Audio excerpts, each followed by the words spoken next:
Good evening. My name is Adam R. Wood. They call me the Zodmeister, and welcome for the first time in months to Throwback Thursday.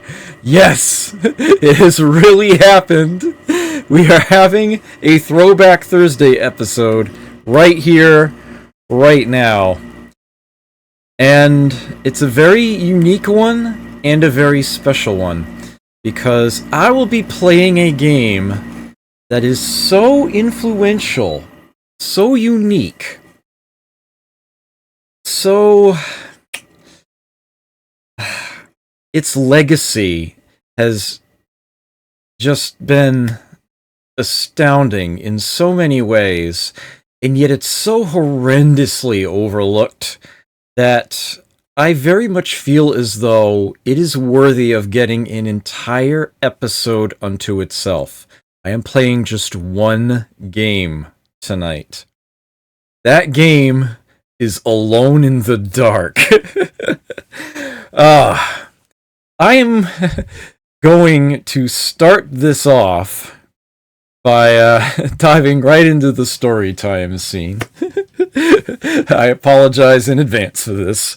But, yeah, I do have to set a bit of groundwork here, and I do have a number of things to show off, and so I'm going to do this properly here. Alone in the Dark and its first sequel, Alone in the Dark 2, were originally released on floppy disk, but they did also get CD re-releases. Alone in the Dark 3, I believe, was always on a CD, if I'm not mistaken. And I do happen to have, well, not the box I was hoping to be able to show off, but I do have a box here to show you. And this is the trilogy release of all three games on CD. These games all feature a character by the name of Edward... Really? Already I'm stumbling over my words? They all feature a character by the name of Edward Carnby, a private detective who specializes in the supernatural. And it was very much an intentional bit that each of the different games that he stars in has a different backstory, a different mythos that inspires it. The original Alone in the Dark, which I'll be playing tonight, is inspired, well, a bit from horror movies. The game's designer, Frederick Raynal, was a big fan of the works of, say, George Romero. But a very large portion of the game is inspired by H.P. Lovecraft, the Cthulhu mythos.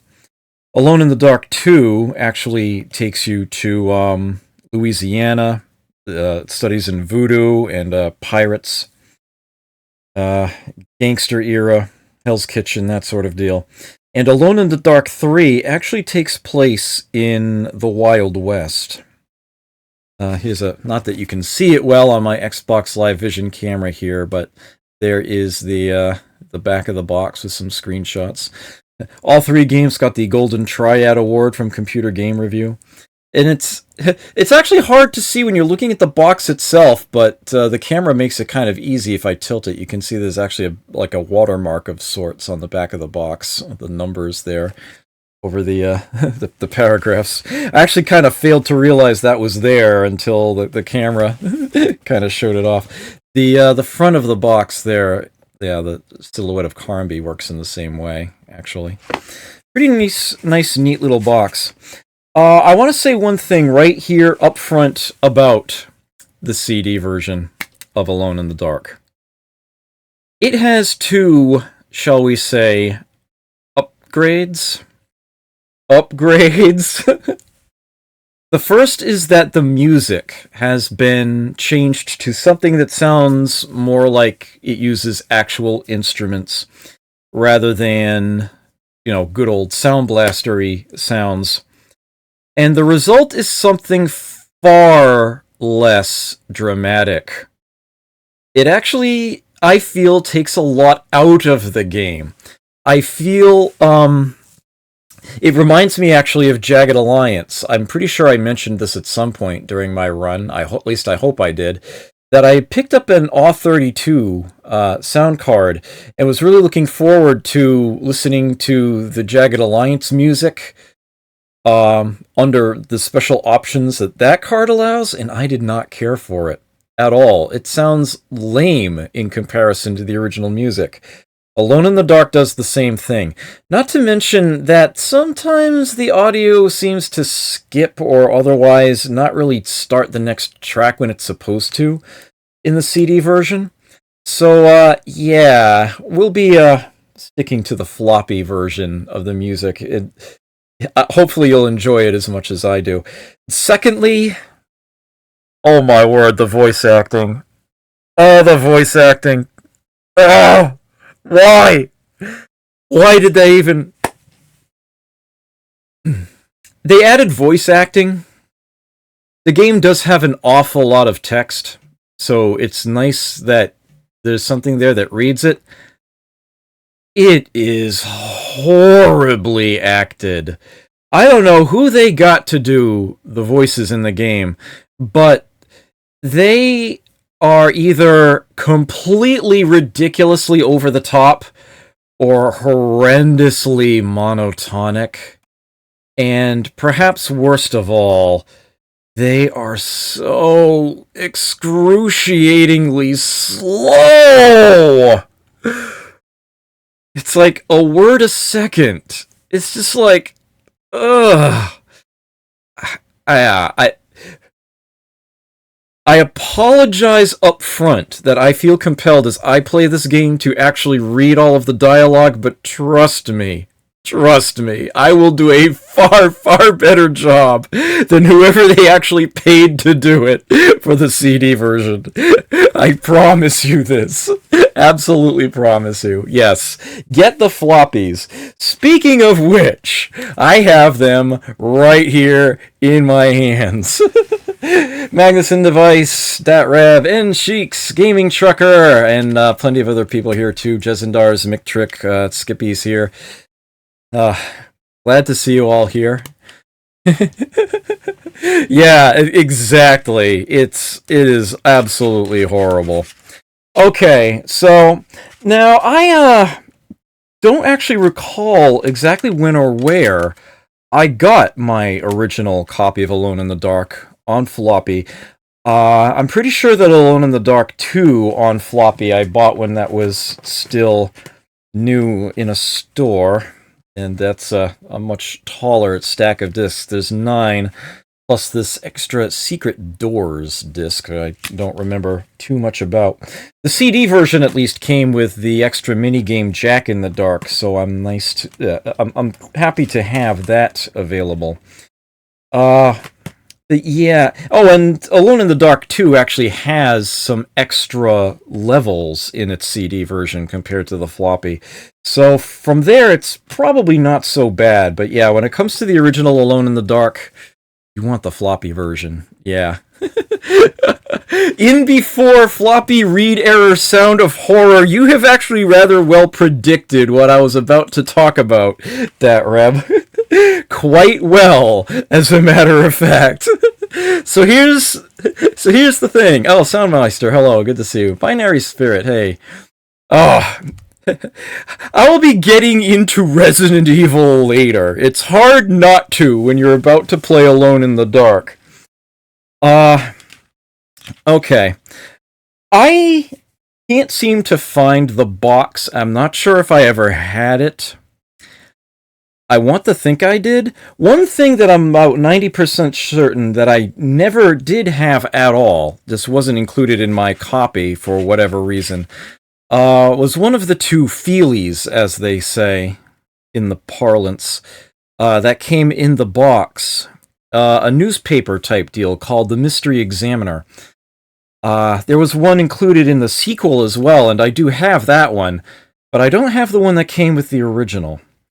Thankfully, I was able to find a PDF document for this, so I can... They might not be terribly readable, but I will be able to show off images of that later on when the moments come. I do have the other bits of paper that came with it. Here's the instruction manual. Well, I say manual, but it actually folds out. It's one of these deals. There's even a section in here where miscellaneous tips. They have 2 answers to puzzles. This is not going to be readable at all, so I don't know why I'm even trying. But these 2 paragraphs here are actually things written out backwards. Just puzzles that they figured would be too difficult to try to solve, and actually put in the answers there for those who need them. But the hints are there in the game if you know where to look and think about it. And here's the other feelie that it came with. This cute little blue book, which unfortunately has become creased. It's a rather thick little guy. This thing has exactly 128 pages in it, double-sided. So from 1 to 256, on each page is a pair of items from the game. There's 16 items in all. Every possible permutation of 2 items is in this book exactly once. And this is the game's copy protection. It gives you a page number, you go in here, you find the 2 items, you put them in the game. You will see that in action because I will need to do that. It will have to happen. Yeah, I have kept very good care and track of this book over the years. I have always known exactly where it is, so I don't lose it. Very important. The CD version, of course, doesn't have that, doesn't need that, but the CD version in comparison is crap, so yeah, whatever. However, floppy disks do have their own issues.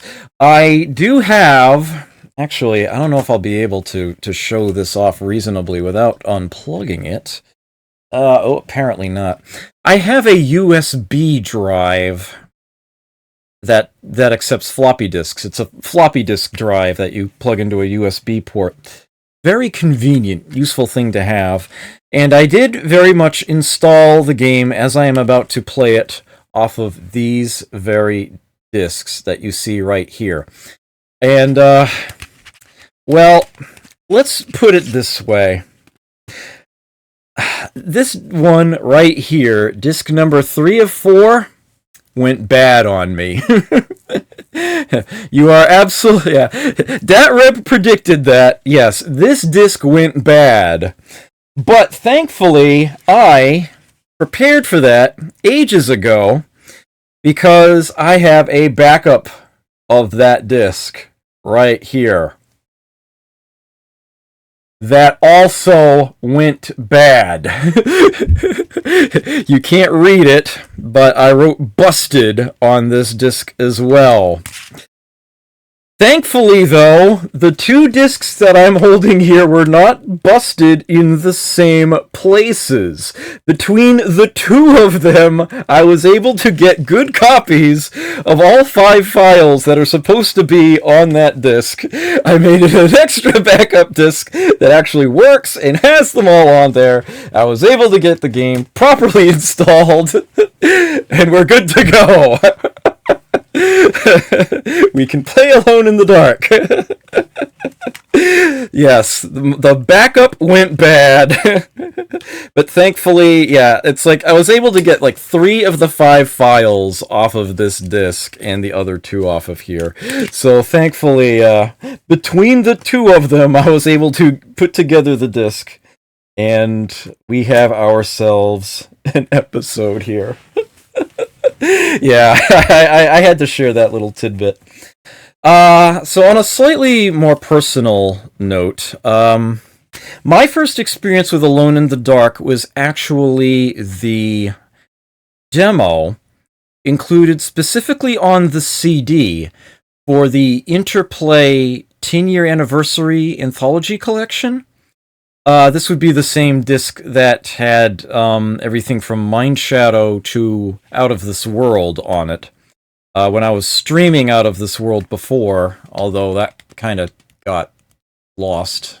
I might have to do that again. It was off of that CD. But there's actually a demo of Alone in the Dark on there. It's just the very first room of the game. But that was all I needed to see. I was very, very much impressed with that. I really wanted to play more of it. And, yeah, I made that happen. And I am now going to put myself into the corner. Orange Juice 3218, thank you for that follow. I greatly appreciate that. You enjoy your stay here. Let me... Okay, I was trying for the longest time, or so it felt, to actually get Alone in the Dark to run under DOSBox off of the floppy version with the music intact. It seems like most of the time it just doesn't want to run. No matter what options I set, it will still come up as saying music off and I can't turn it on. And I was looking everywhere for a solution to this. The DOSBox website said there were no problems with the game whatsoever. I kept doing digging everywhere, and I just couldn't seem to find a solution until finally some abandonware site, I don't even remember the name, unfortunately, actually has a browser playable version of the game on DOSBox, and they had in its comments page someone who had actually figured it out and gave the solution. And thanks Sanity for that. If it weren't for them, this evening would not be possible. The trick is that you need to set DOSBox's cycles very low, but only when you are first loading the game. From there, you can turn it back up again, and it will actually run smoothly. So if you get this game on floppy yourself, and you want to play it under DOSBox, you're going to need to know that. That's the key right there. I have it set so that Control F12 and F11 adjust the cycles up and down. So I can crank it up to 9500 is the default I usually use in DOSBox. I actually tend to put it a little higher for when I stream games, but 9500 should be good for this game in particular. And maybe even a little less. Maybe like 6,500 is probably enough. But I need to start it at 3,000, and then I will... you won't see it happen, but I will increase it afterward. CD AITD, that's where I installed it. And the executable is named Alone. If you... dig around abandonware sites, you'll probably find either the CD version or some other language version of the game. You might find like the European version or the French version or something. The US version that I have seems to be pretty rare, but here it is. We have iMotion down here. iMotion I have credited as the developer that you see there in my marquee. But that is actually a subdivision, as it were, of the French company Infogrames. It's a French name, so yeah, has a few extra silent letters at the end. That's what the French do. Infogrames is an enormous video game developer and publisher. Alone in the Dark was the game that put them on the map. That was the game that turned them into a massive worldwide known publisher of games. And they are still active today. They have been active for quite some time. They did publishing of some of the games for Hasbro Interactive, a lot of the PC versions that are remakes of the older stuff, the new Pac-Man, what was that called? I remember the Ms. Pac-Man Maze Madness. I remember that title. There was a Dig Dug, Dig Deeper. There was a Cubert. They did the publishing for all of those. And what ultimately happened, and the reason why you don't hear the name Infogrames anymore, is that they actually just straight up and acquired Hasbro Interactive when Hasbro got tired of it. And when they realized that one of the things that came with that purchase was the rights to the old Atari library and logo and whatnot, they renamed their entire company to Atari. The Atari that you see today is actually Infogrames. They they renamed their entire company to that old legacy. They are they've had a few stumbling blocks recently, but they are still around. They do still exist, yes. Infogrames, yeah. That I actually looked it up to make absolutely certain that I was pronouncing it correctly, because there seems to be it's one of those things that when you first look at it, you're not too sure. I think when I was younger I said Infogrames. But, yeah, no, I actually did look it up, and it is a French company, and that is how they pronounce it, Infogrames, yeah. I'm afraid I can't help you with the graham crackers there, Binary Spirit. You're on your own on that one. It's already configured. Let's just hit game. This moment cannot be understated.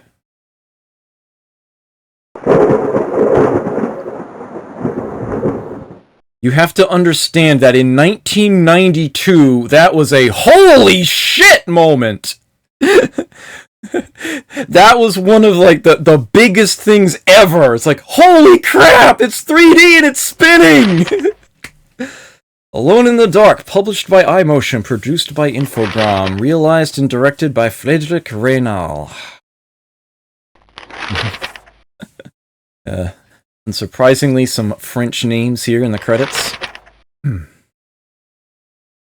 Yeah, that was huge. People didn't see things in real-time 3D back in the day. Special thanks to H.P. Lovecraft and Chaosium. So it's distributed by Interplay in the US. I'll give me a moment to move this window here. And let me get things sped up slightly. This game was designed to run at the same speed, no matter what... No, don't play the intro yet, I'm not ready for that. Yeah, show this again. It'll be a little faster this time. I've sped things up. The game was designed to run at the same speed, no matter what the speed of your computer is. Instead, if your system is faster, it will interpolate more animation frames. This was one of the earliest games to use a keyframe animation system. And the computer would figure out how things should look on the fly between these predefined keyframes as you go. Very, very well done.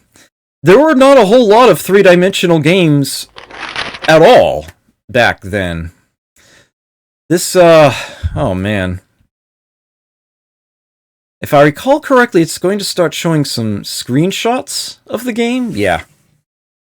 I can let this cycle through.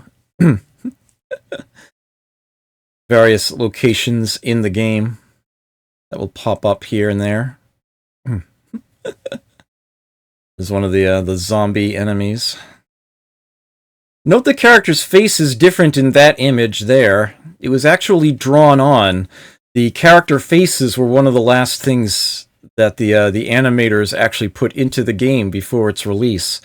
So some images, including from the back of the original box, were were put together before the art was entirely there.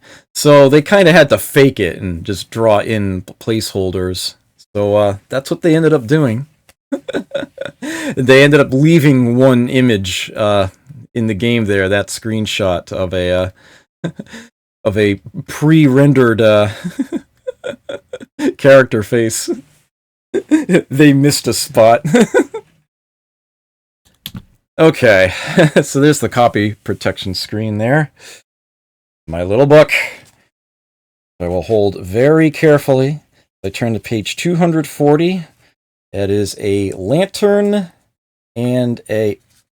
What's that finger there? Yeah, a lantern and a first aid kit. Okay. Lantern up top. Lantern's here somewhere. First aid kit on the bottom. There we go. And we're in the game. We have two choices of protagonist for the game here. On the left, we have Emily Hartwood, niece of one Jeremy Hartwood. This game takes place inside of your archetypical haunted house. Mr. Hartwood committed suicide within. He hung himself from the loft. Emily, if you choose to play as her, will be going in there to try to figure out what happened to him. And she has, in her little character bio there, some bits of information, which essentially serve as hints as to how to get things started in the game. I will, however, be playing as Edward Carnby, who serves as the protagonist for the entire series of games. And there's some extra tidbits of information about him provided in the strategy guide, which I just happen to have here as well. And this covers the first two games, although I have not spoiled the second game on myself. I didn't spoil the first game on myself either, although it is some fascinating reading once I have finished the game. The story is actually... story, that's it. This strategy guide is actually written from Carnby's perspective, like he himself is writing it about what he went through. The text of all of the books that you'll encounter in the game is written in here. They did a very good job of this, but I actually wanted to present one tidbit here about him. Well, actually two. But one I will be waiting to read until after I have finished the game. This one I will read now, and to the best of my knowledge, Carnby is not a real person, and this is essentially fiction that was written specifically for this book, for the character. And since most people don't have a strategy guide for this game, I figured I would read this to you because it's kind of interesting what they did here. So let me actually put this back into story time scene for a moment. In a section titled A True Hero, it's 2 paragraphs. Further research carried out by Leonard Keppard, who is currently working on a biography of Carnby, uncovered a few details concerning Edward Carnby's life. He was born in New Orleans in 1898, but no record was ever made of his parents' identities. He was raised in St. Andrew's Home for Orphans and Foundlings.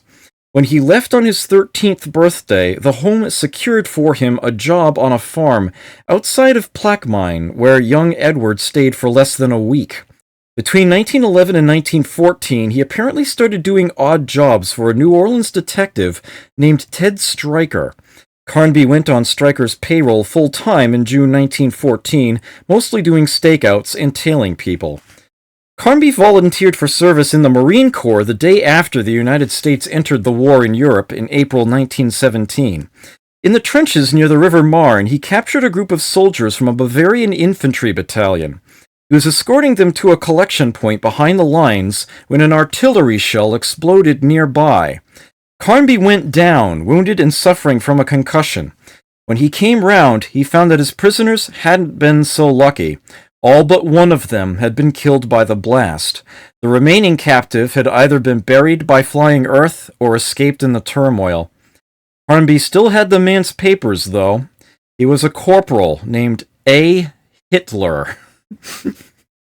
Thought I would share that little tidbit there with you.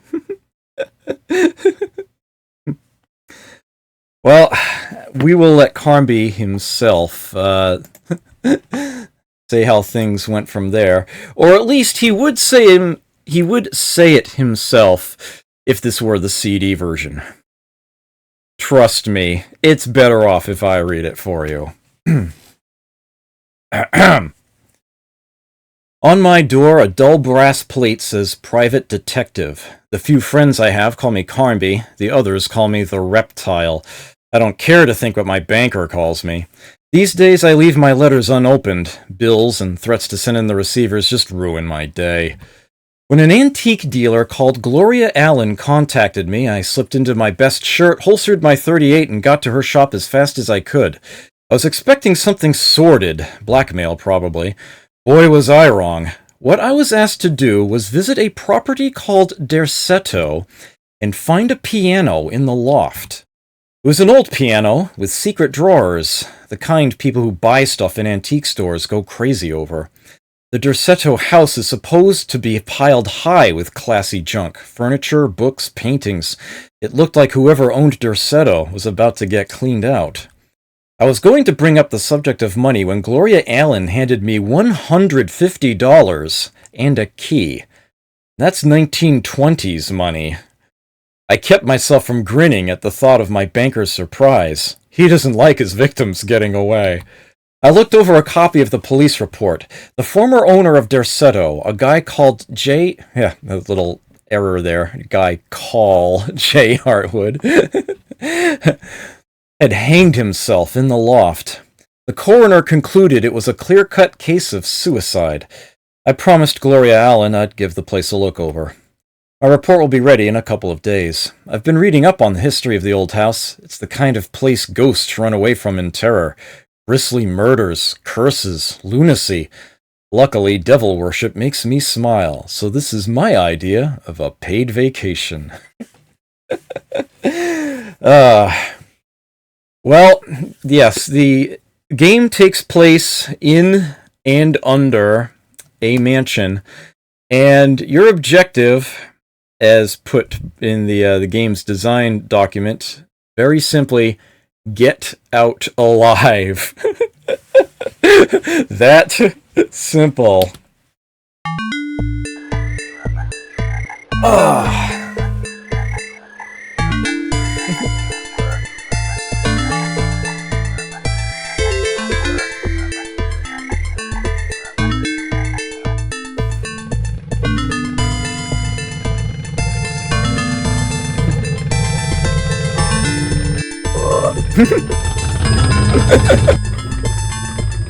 What the magic twinger, Froggy?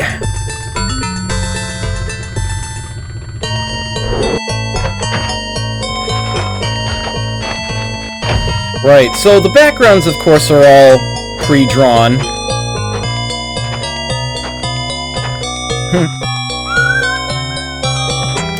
But all the characters are animated in 3D, the world is tracked in 3 dimensions.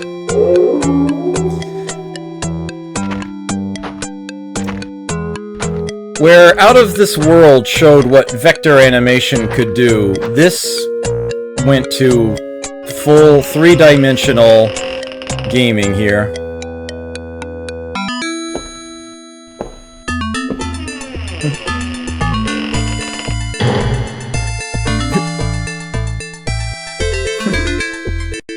Yeah, trying to ask a 386 to model the entire world in 3 dimensions was a bit much.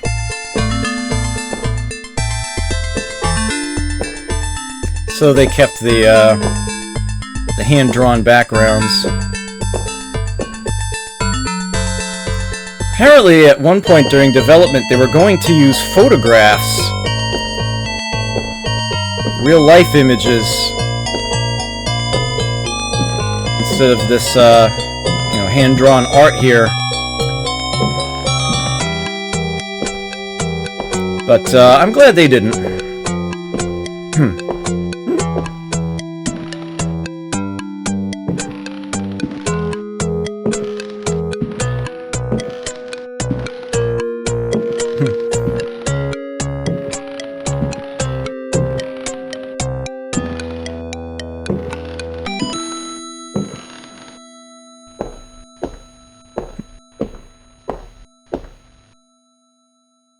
And so it begins. Okay. So we've got sort of tank controls for the character with the keyboard. Walk over here. If it's drawn in 3 dimensions, you can probably do something with it. Let's take that oil lamp. You can run by double tapping forward. If you have your cycles set too high, you'll find that's actually harder and harder to do. Here we've got an old dresser. I can go into search mode here, and that with the space bar. An old Indian cover! And, there's also a push command, which I'm going to use right here. Shove this over. Because I know better.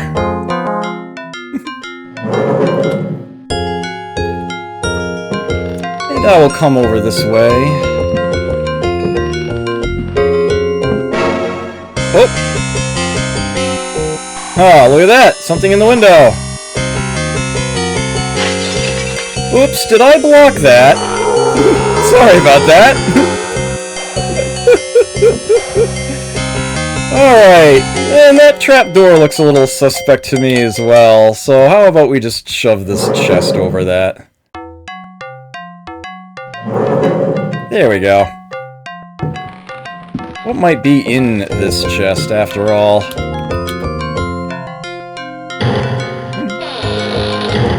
A rifle. That should be useful. Yeah, definitely glad I shoved the chest over the trapdoor. Okay, so now that nothing is going to be interfering, we can go look over this piano.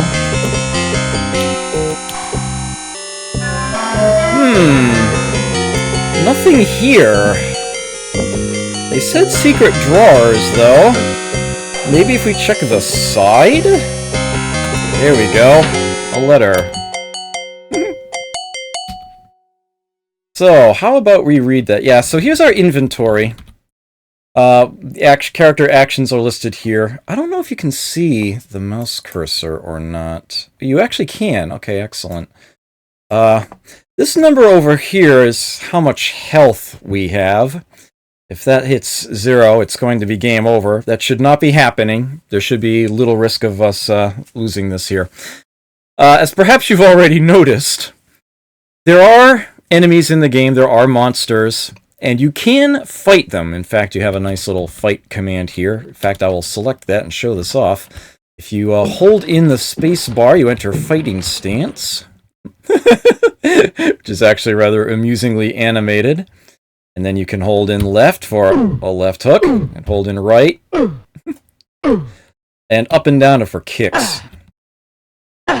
And you can try to beat things to death. But most circumstances have instead a clever way you can avoid combat entirely, such as blocking their entry points, as you have seen here.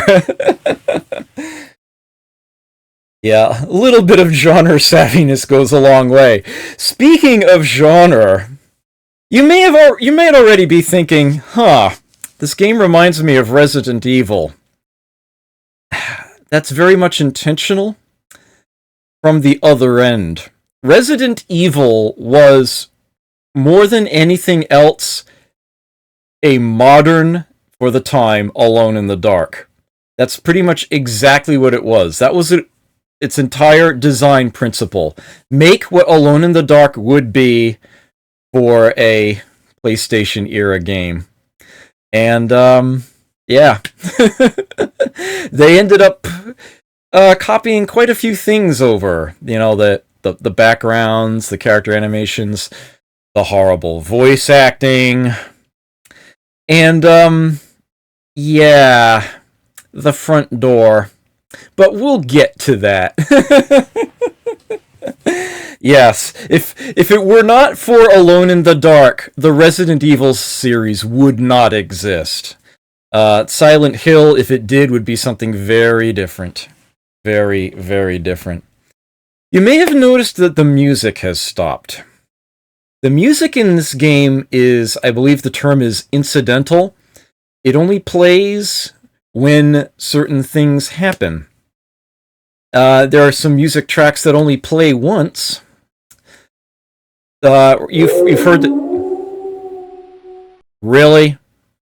You've heard the intro music to the game, you've heard one of the exploring sounds, and you've heard the "oh, a monster is coming" music already. There's also another explore track, there's an end music track, and there are 3 tracks that are like actual real compositions, classical compositions. And we'll be getting to those as it comes up. I could also use this rifle in combat. That 4 over there is how much ammunition it has. Only so many cartridges. And this is holding the space bar to aim. I can rotate left and right, and then up or down would fire it. But obviously ammunition is very limited, so I do not want to waste that. The escape key brings up a menu here, your options screen. You can choose to save the game if you'd like. I already have some games saved off here, various points throughout. It lets you have up to 6 slots. And note that a screenshot of where you are is included along with the game name. That was a really nice thing that they did there. I will just return to that for now. So in case things go awry, I do have backup saves, but I'm not anticipating any issues. The enter key is what brings you to this screen here. And then beyond that, yeah, escape for that other menu, enter for this one, spacebar and arrow keys. It's the entirety of the controls. You don't use the mouse for anything. Pretty straightforward. So we got this letter. Maybe we should read it. They are coming. I have freed hellish forces, and now the price must be paid. Their Seto is the prey of evil. The sun has set. They will find my body, but will not have my soul. I can imagine the master's fury and the terror in the hearts of his slaves. I hear their footsteps. Some may understand what I have done. May God forgive me. Farewell. Jeremy Hartwood.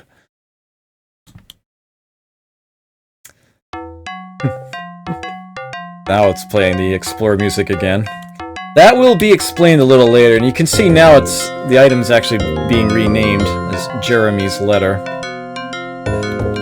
You have a limited inventory in this game. It's sorted by weight.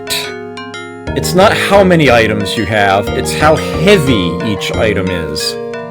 Certain items are a lot heavier than others, and you'll find you can't pick them up if you've got too many other things. So I'll be doing a lot of dropping off of things after I've read them, but I will hold on to Jeremy's letter. It is, after all, just a single sheet of paper. Let me go back to open search mode here.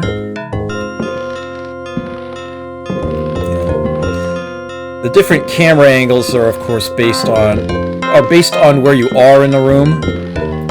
Different zones, as it were. If you've played the original Resident Evil, they copied that up there wholesale. Search this. You find a book.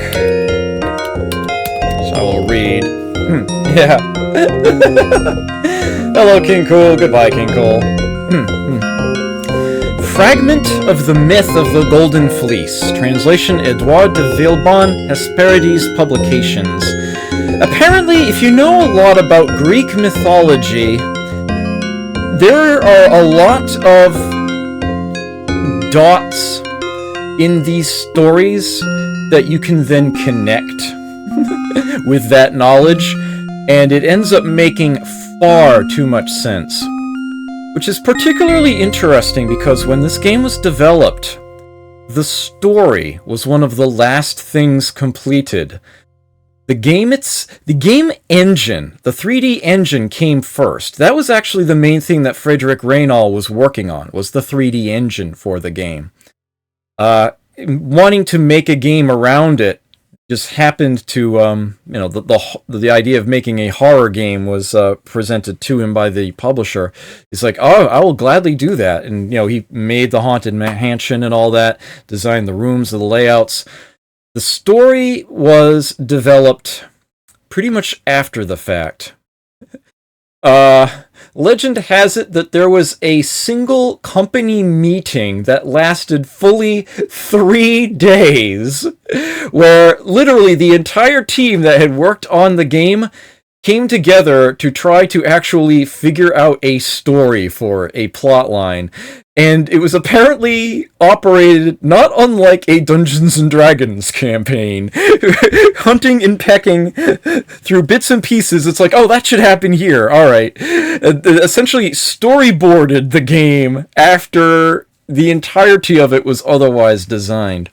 Their actual scriptwriter did an excellent job of backfitting a lot of mythology and whatnot into the plot for this game.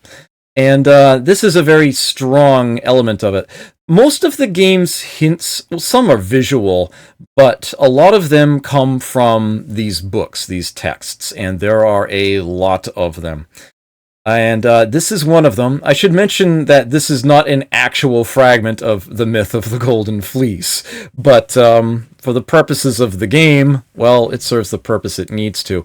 There are actually a lot of hints, some extremely subtle, and some beyond the scope of what I'll be doing tonight, that are actually included in this book. I've heard this book as described to be the most helpful book in the game, has the greatest number of hints associated with it.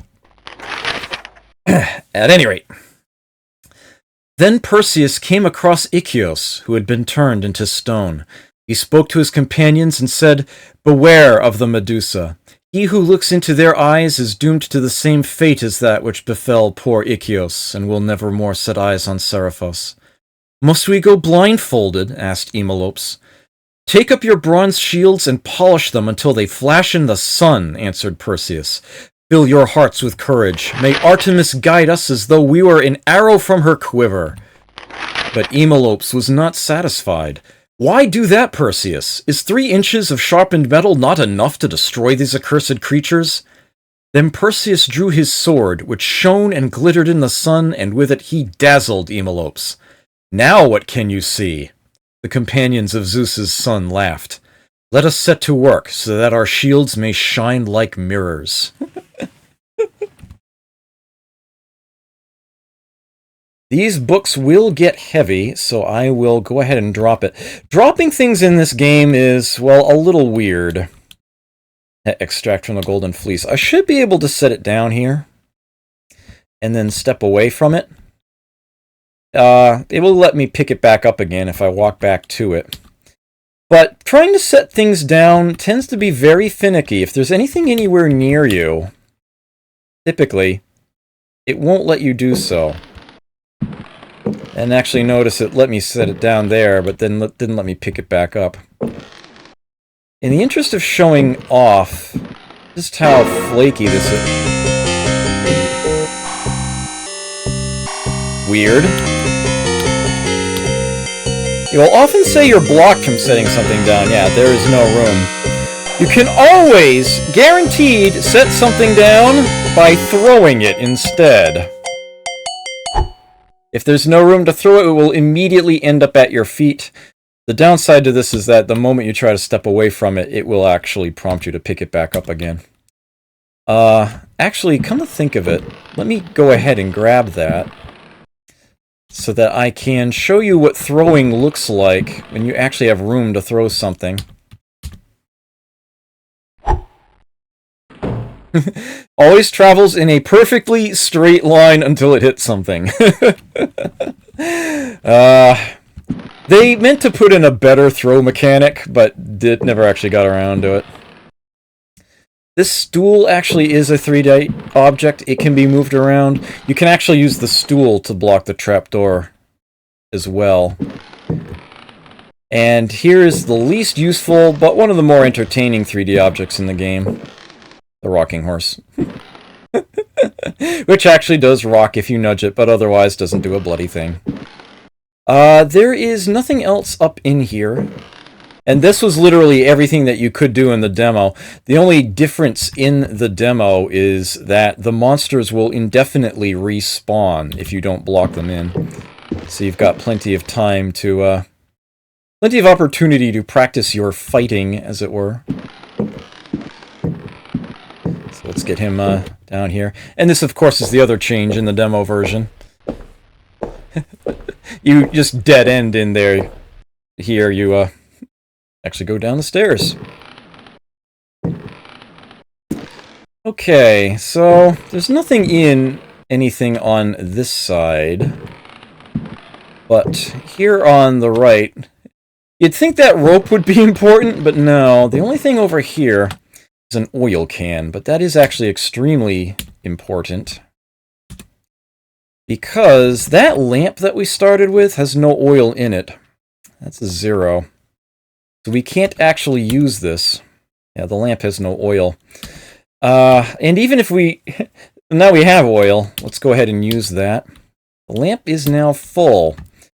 But here's the thing. We still can't use the lamp. There's no actual light being generated by it. If I go back to it...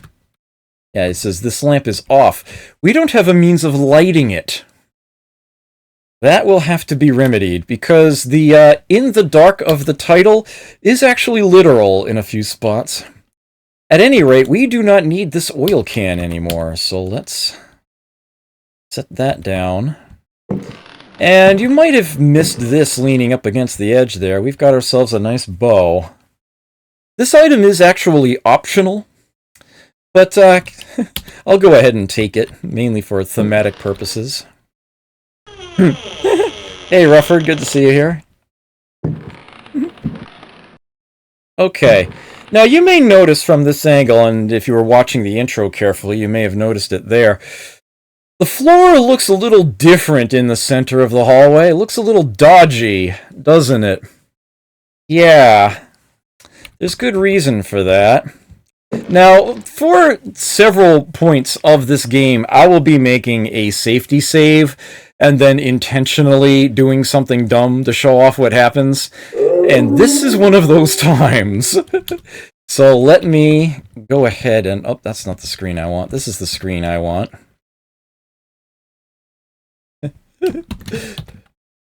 It's dumb time! Doop-a-doop-a-doop-a-doo!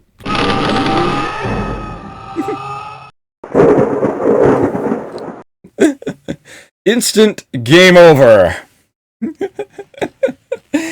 Yeah, should have known better. So, well, let's load that right back up again. Alright, so I guess we need to go around instead. I will go this way first. Okay, so here we have an amusing little room. Nice painting there on the wall. I think that's actually supposed to be a cover of some kind that Western woman is seen wearing. Not unlike the old Indian cover that we found earlier. But let's instead take a peek in this. Oh, it's locked. Right. Now, here's one of the game's big hints that a lot of people overlook. You may notice there's a painting behind this door here. There is a close command.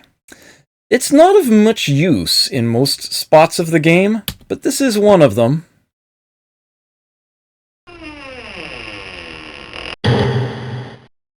So there we have a painting of a cherub holding a mirror.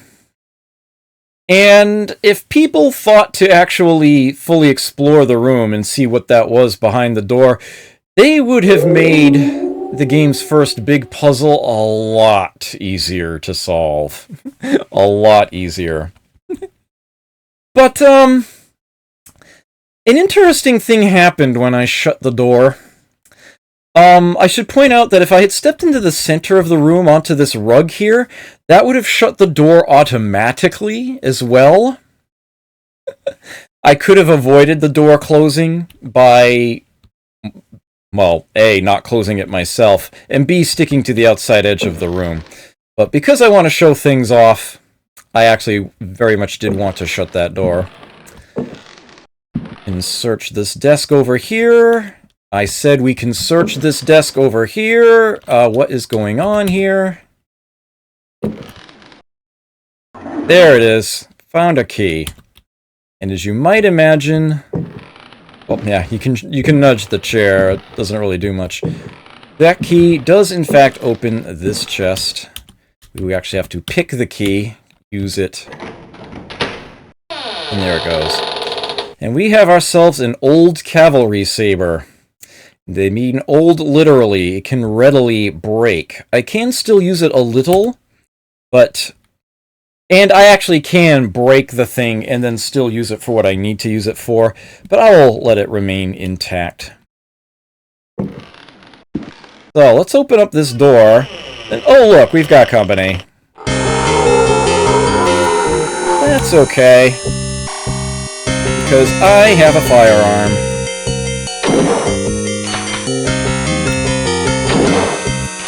What? I missed?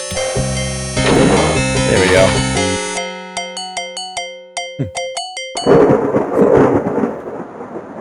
Like that little animation.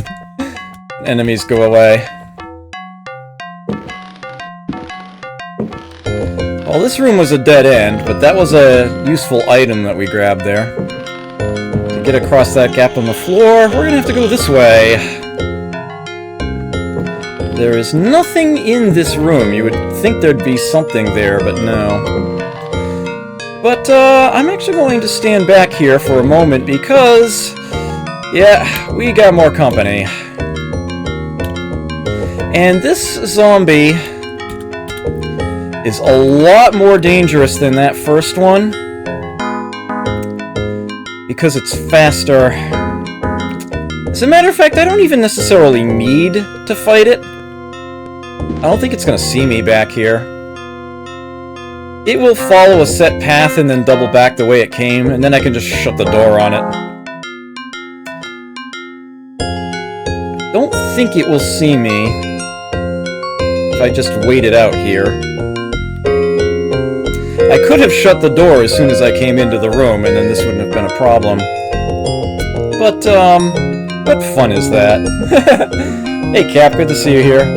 He should pass me by. I don't think he'll see me in the corner here. Yeah, this is a very dangerous zombie. So, I frankly don't want to fight it if I don't have to. Okay. Let's go back to open... Nope, not open search. I want close. Yeah, it marches back and forth.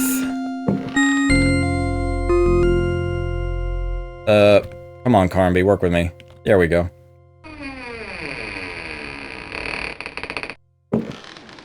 Okay, there is one more enemy we are going to have to deal with on this floor. There's really no way around it. It's in this room. Now, there is something in this drawer here. But, yeah, it's locked. Now, if you're playing as Emily, you might have a better sense of it. This is supposedly Emily Hartwood's room. But, this is a bad place to get stuck in, back in here. The key is in that vase. I am instead going to stand here. I'm going to get that rifle ready. Because, we're about to have company through that window. And this time, I got nothing to block it with. So, we're just going to have to kill this obnoxious thing this time. Yes, also hi. This game is the Dark Souls of Dark Souls. I like that. If I were to break that vase, it would spawn him right away, but that's a dangerous spot to be in. So I'll just do it from here.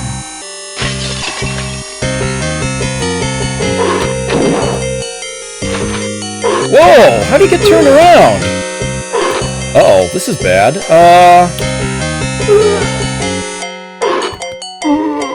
Come on. I traded hits there. Alright, I should be able to keep him stun-locked from here.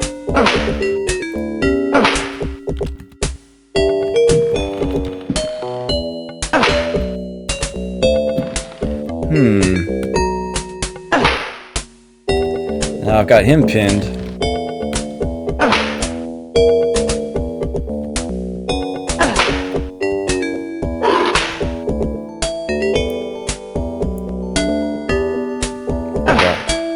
Got him. Bye.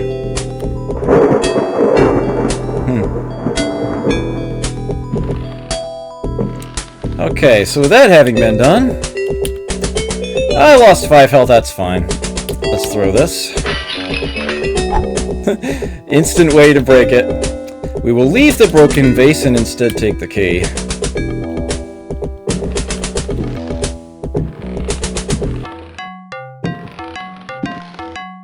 Oops. Let's use it here. And we find 2 small mirrors. I will take them both. Come out here. You're funny. And let's go in here. That's why I shut the door rather than fight the guy, so I could show you that rather amusing scene there. Here we have ourselves a bathroom. A broken mirror. And there was a broken mirror in the bedroom, too. Something around here doesn't like mirrors and has broken all the mirrors it can find. Well, it hasn't broken these. Incidentally, if you take damage while you are carrying these mirrors, those mirrors will break, and then you can't solve the first puzzle to get off of this floor. You'll have to actually revert to a save or start the game over. But that's no longer an issue. The water's been turned off, too. That's not going to matter for a while. And in here, we have a first aid kit, which is fantastic. Given that, well, I took damage. You have no maximum health. You can use the health items you find as soon as you find them. You can end up getting to, I want to say, like 55 health maximum? Something along those lines? There are only actually 3 items total in the game that heal you. This is one of them. Or more accurately, what's inside the first aid case. It's a flask. Let's drink that. Wow. And now we have 25 health. We gained 10. And I don't need any of these things anymore. Let's throw that flask. Yep, ended up right at his feet. Let's throw that first aid kit. Oops. And then let us... We don't need the keys anymore either. Let's get rid of those. And, yeah. That should be good. Oops. Leave those. And out we go. I seem to be running unintentionally of it. You may notice that the zombie is now inside that room. Somehow it managed to get itself stuck on the other side of the door. Yeah. I don't know what's in that flask. Good question, Soundmeister.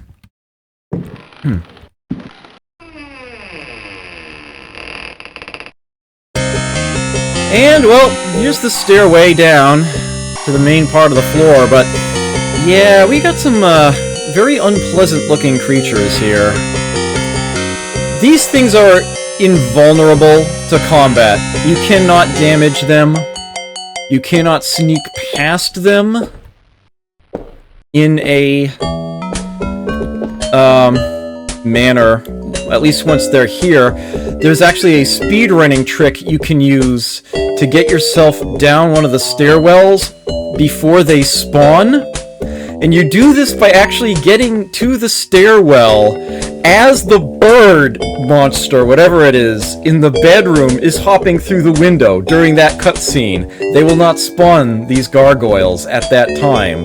You have just enough time, as soon as that cutscene starts, to get yourself out here and down the steps. But here's how you're supposed to solve this. You put the mirrors on the statues, just like that painting. And this, of course, was hinted at by that that book about the Golden Fleece. He doesn't like what he's seeing, and he's swinging. There's another one on this side. They really don't like it when they see each other.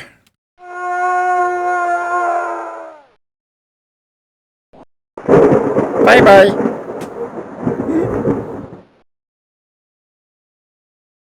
And there goes the other one.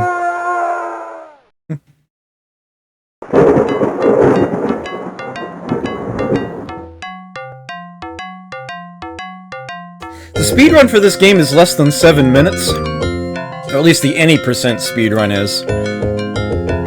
A glitchless run would probably be more like 11. Maybe a little better. There are ways of going out of bounds.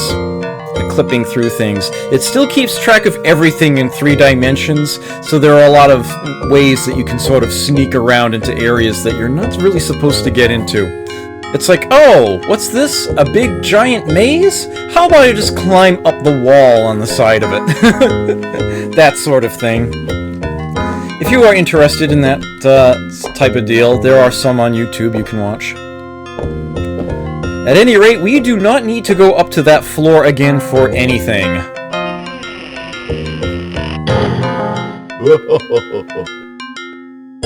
Well, ain't that a fine how do you do? That's okay. This door is, of course, locked. You don't even need to search it. It will tell you this as soon as you walk up next to it.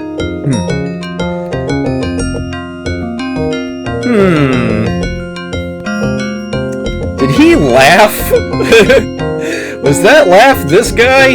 At any rate, let's not mess with that. It's probably not just a statue. Spoiler alert, it's not just a statue.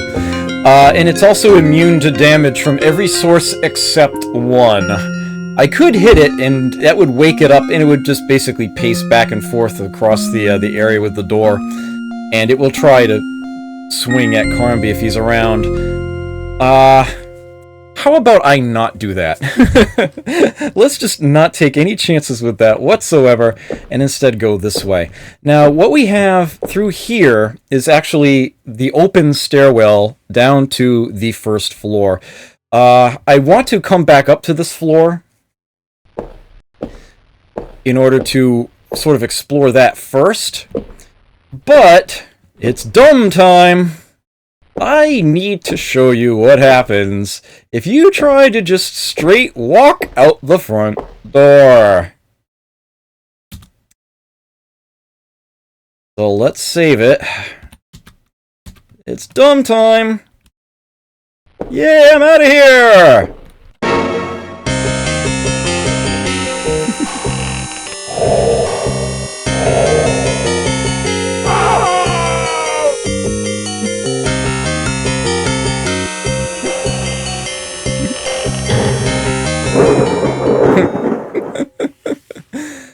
They weren't going to make it that easy. Yep. So if you've played the original Resident Evil, and you, the very first thing you tried to do to leave the house was open the front door, yeah, they kind of, borrowed that whole concept wholesale from this. So, let's load that save back up, and not open that door. As a matter of fact, I'm going to go back up the steps now. Probably should have saved for dumb time while I was back up on that floor.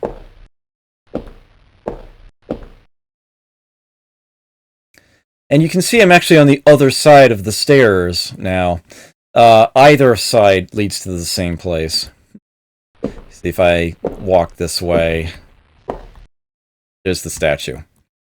I am... yeah, the statue. Which I am not going to bother.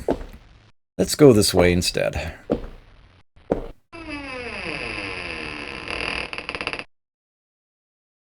Huh. Interesting little room. There seems to be a surprisingly visible, if translucent, ghost sitting in front of the fireplace. Ah, I think it's dumb time. Dumb time! Hello! Might I interest you in a, so I didn't really mean to disturb... Oh my word! So, how about that?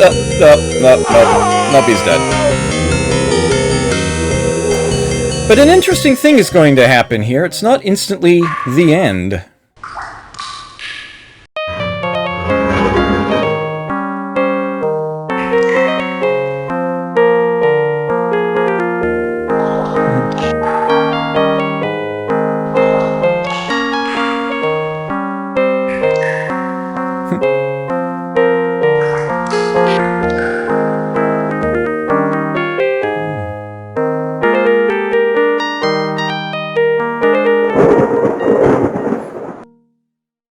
That was a little something extra. That will be explained. We will get there.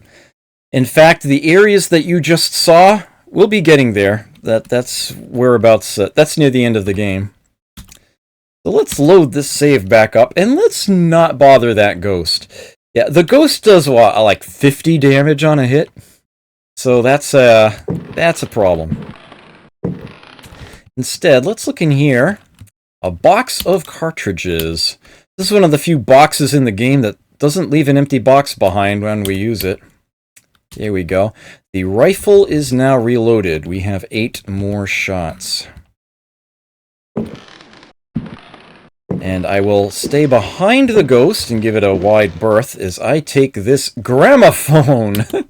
It is a relatively heavy item, but I do need it. Nice view of the ghost from that angle.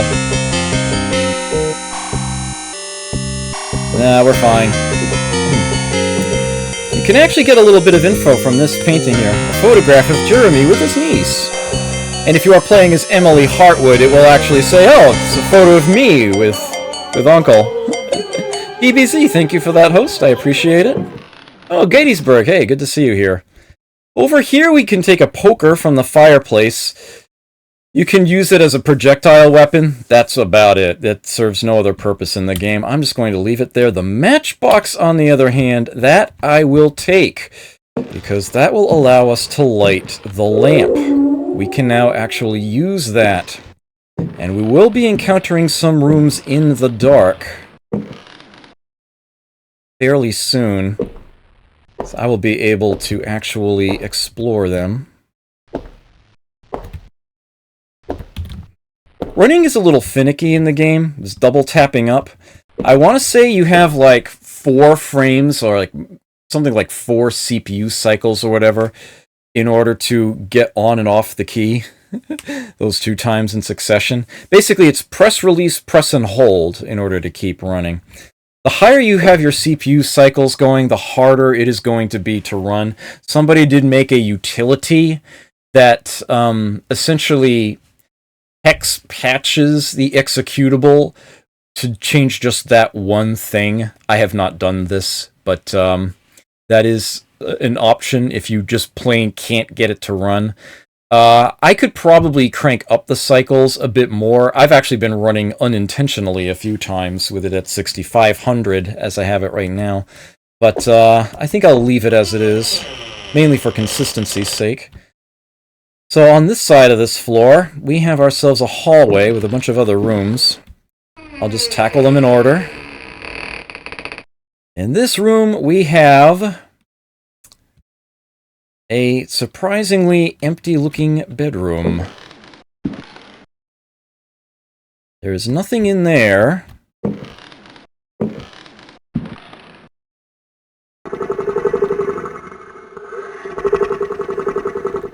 There's a rather ominous sound effect in there. And over this way, we have the longest bit of text in the game.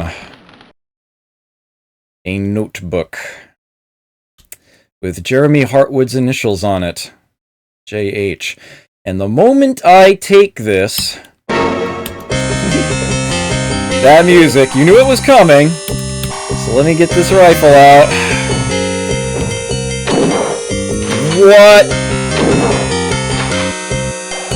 Oh, come on, Carnby. Work with me. There we go.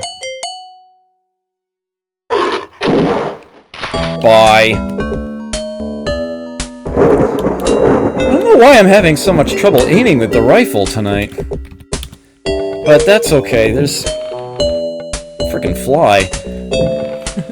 There's not much more in the game, actually, that will threaten to cause me damage. Although this is one of them in here. There's a jellyfish in the tub! And it's ready to strike. Knife in, hey. Yeah, aiming leaves a bit to be desired in this game, honestly.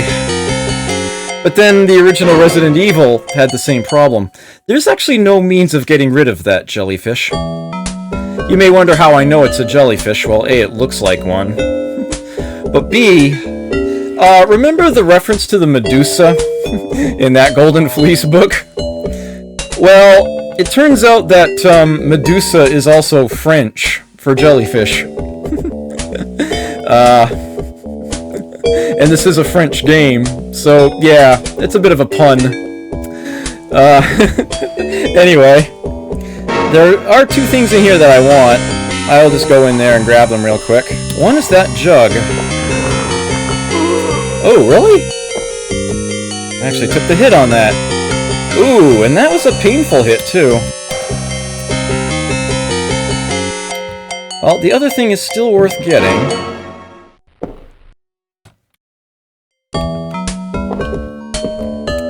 First aid kit. Second verse, same as the first.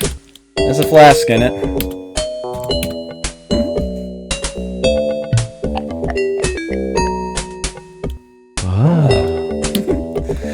And that one is actually twice as effective. That gave us 20 hit points. We're at 24 now. We will throw these to get them out of our inventory instantly. The jug we will require a little later. I could start reading that notebook, but I will wait a moment on that. Leave these behind. And march on into here. This room is in the dark. Well, I guess it's time to use that oil lamp then. Oh, the lamp is off. Well then, let's use the matchbox. There we go. Okay, we can't search and hold the lamp, so we will instead set this down on the ground. We can pick it back up again. It will keep running. It will burn through oil as we go, but let's not take all day, but yeah, there's nothing there. I love how there's like a little... yeah, we found some bullets in the headboard. Mind you, we don't have a revolver to actually use those with. We have a very heavy statuette, which I will take, and a book, which I will also take. That's this room.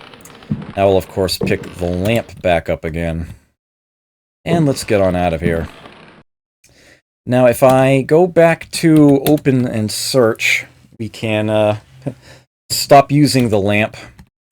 Yeah, we only used 3 oil of the 50 we had, and there's actually another oil can later on. Running out of oil should not be an issue. So, that very heavy statuette. You may notice I'm going back the way I came. There's a very good reason I'm doing this.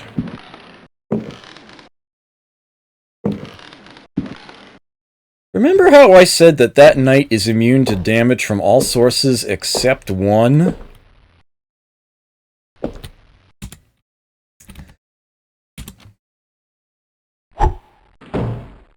That was a miss. Let's try to line this up a little better then. Really? I will get this. Yeah, it's hard to tell exactly what angle he's facing when you rotate, which is why I like to try to move back and forth a little to try to better line things up like this. There we go.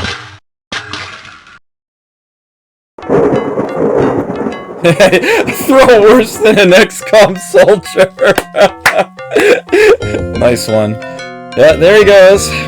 We do not need that very heavy statuette anymore, but I will definitely take that sword. I do have plans for that. This, however, is still locked. Whoa, that was weird. A few layering issues in the game. That's one of them.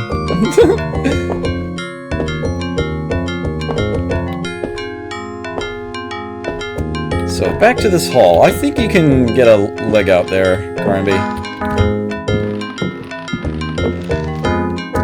So I can now use the sword for combat rather than melee strikes. I can swing in different directions overhead. And I now have a sort of a parry. And this will not break like the cavalry saber will. So if I get into any battles, I am much better prepared to deal with them. So here we get to the end of the hall.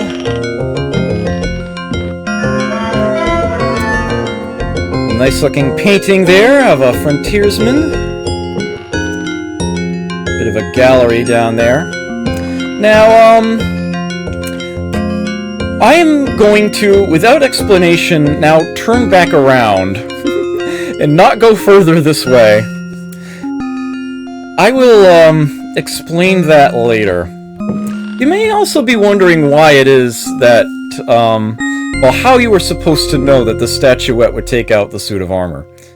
Well, A, it's very heavy, so what better to do with a suit of armor, but there's a more direct hint that will be coming later in the game. Nothing forced the player to do that right away. You're not going to need that sword all that quickly anyhow. So I will be, instead, doubling back. And that's the only other spot on this floor that I can get to at this time. This door here would be at the other end, and it is locked. So, we will be going down to the ground floor now. Queen takes out the knight, checkmate. Okay, so we've got quite a bit that we can explore around here.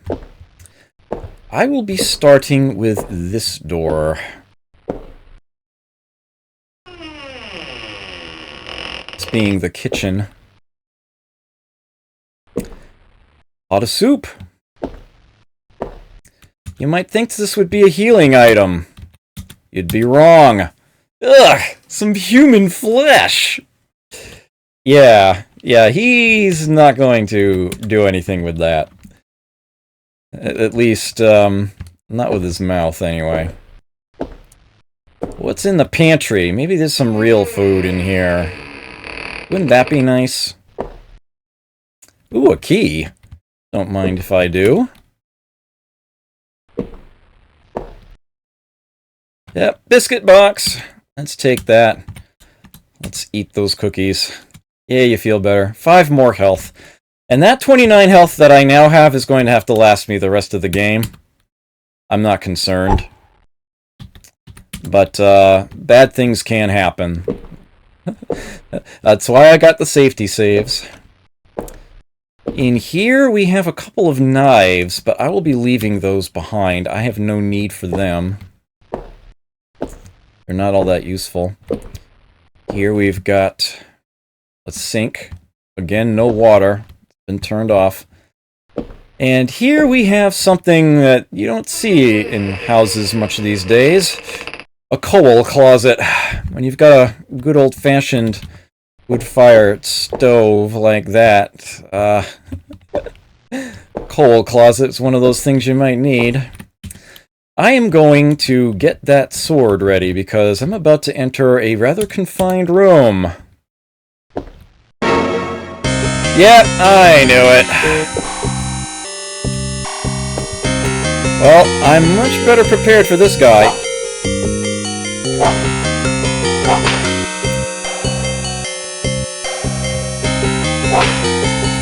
There we go. Oh, not yet. There it is. Much, much better. And now you want a graham cracker. I see what you did there. Okay, so we have another oil can here, which I will gladly take and use. That added another 50 oil to our lamp. There are no more oil cans.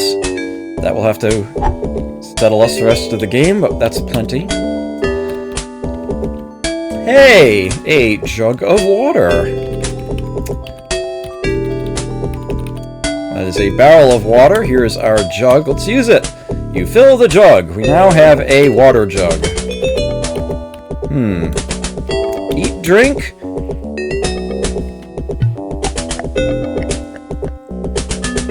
Ugh, stagnant. No health for that. We shall have to fill it again. We need that for a different purpose. I wonder if there's anything hidden in all that coal. This is a translation error, actually. A box of shoes implies that there are shoes in the box. There aren't. It's just a shoebox. If we actually open the shoebox... what the hell?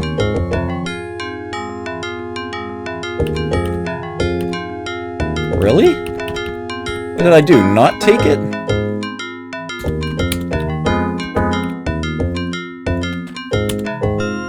There we go. There's a revolver hidden in it. That has 6 bullets, but we can put those in there as well. Now we've got 12. Useful little thing. We don't need the shoebox. Noted out loud that it's empty. It actually does say it's a shoebox. We'll throw that. That key we have not used yet. I should probably read this book so we're not still carrying it around.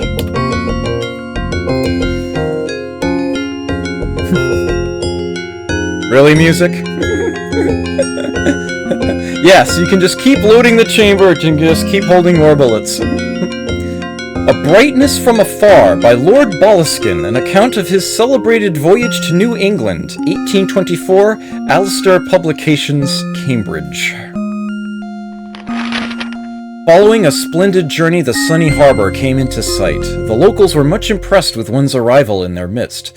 One had time to sketch several of them and notice signs of degeneracy. Some children showed one their queer hands that would inspire uneasiness. The way he always refers to himself as one is, a thing in this book.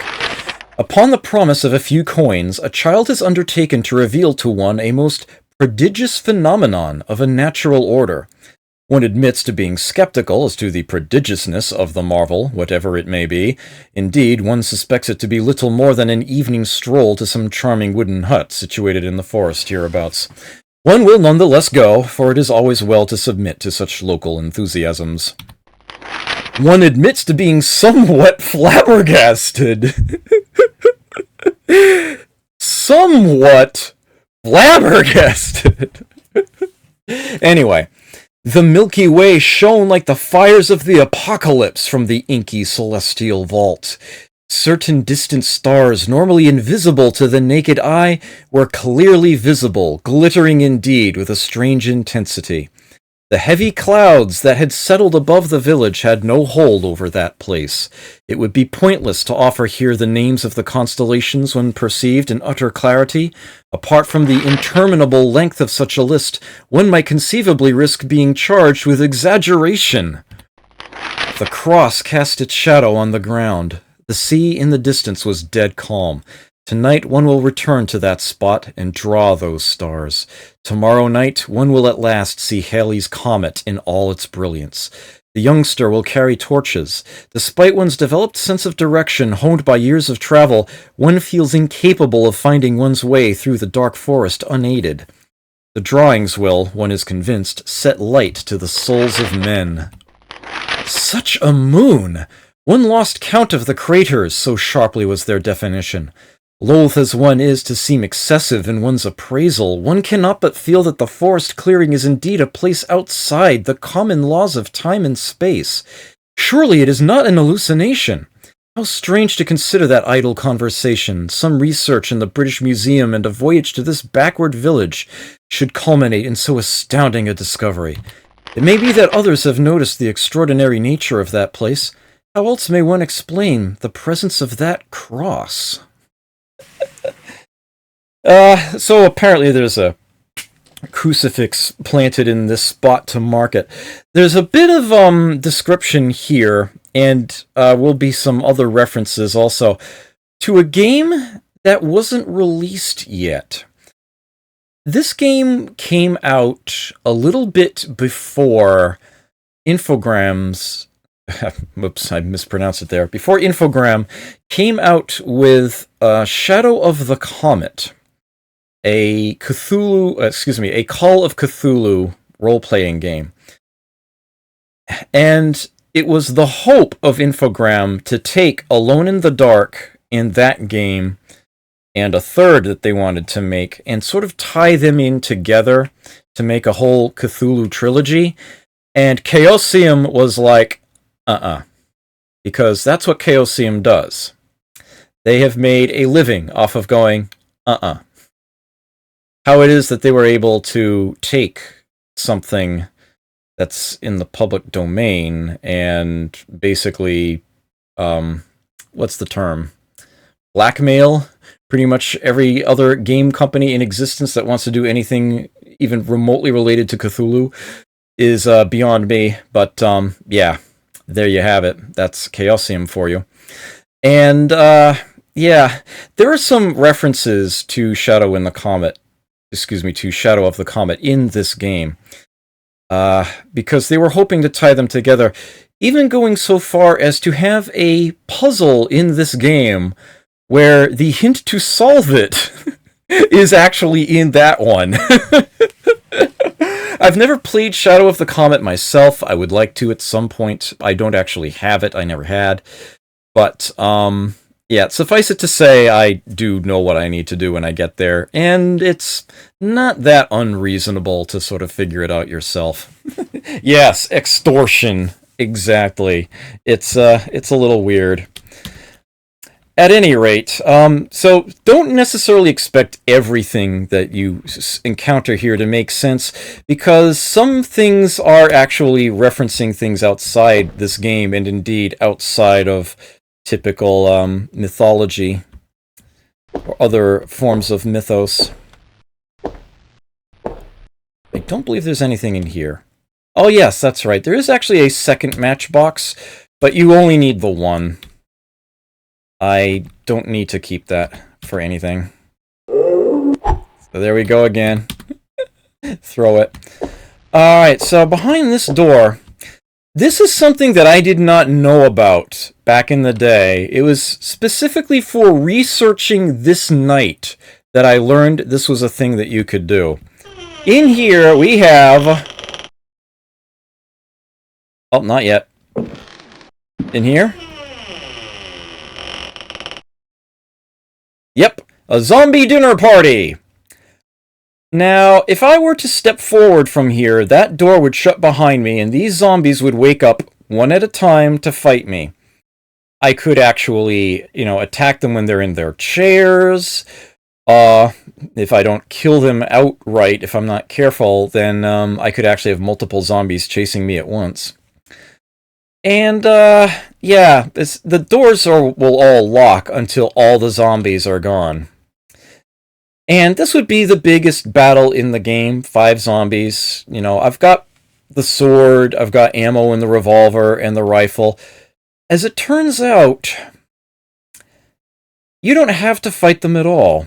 There's another option. All you have to do is take that pot of soup and put it on the table. That is not on the table, Carnby. What are you doing to me? What the hell? Alright, let's try the end of the table then.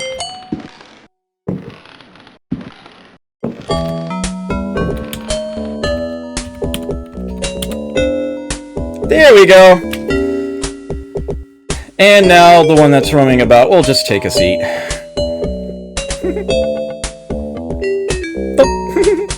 There we go. I did not know about this back when I played it. I learned about this, like, literally within the last month when I was looking up things about this game for this purpose.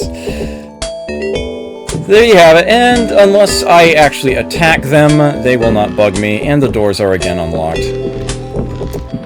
I will go into here. Oh, that looks unpleasant.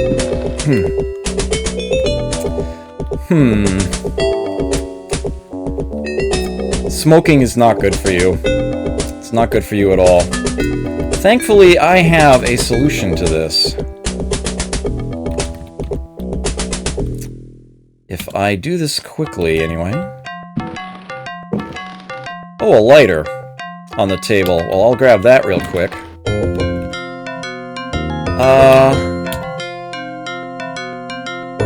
There we go. Just back away from that one last cloud there. And there we go. And now this room is safe. Nothing else on the table, but the lighter itself was important. As a matter of fact, we don't need that other matchbox anymore. Just get rid of that. Let's search this. Oops. A record! And a book.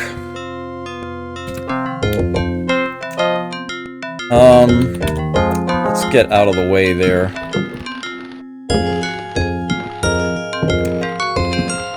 As much as I like this music, let's see what this music is. We have a gramophone.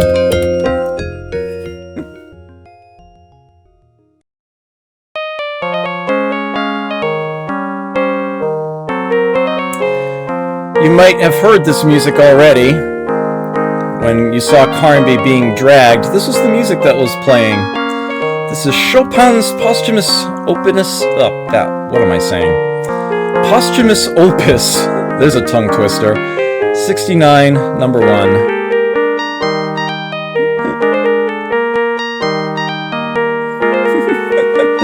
You may wonder what purpose this serves. It's totally a red herring. It serves no purpose whatsoever, except to be more music you can listen to.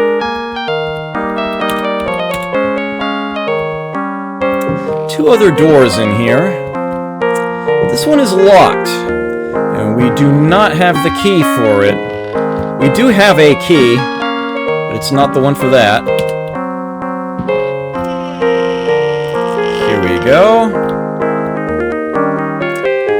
This is the front door here. And here we have ourselves the parlor with an honest-to-goodness pirate! Yeah. We are going to have a scuffle with him. But let's wait a little bit on that. As a matter of fact, it's kind of time for my break. So, how about I do that? I will, put some other music on for you in the interim. I will see you again in a bit.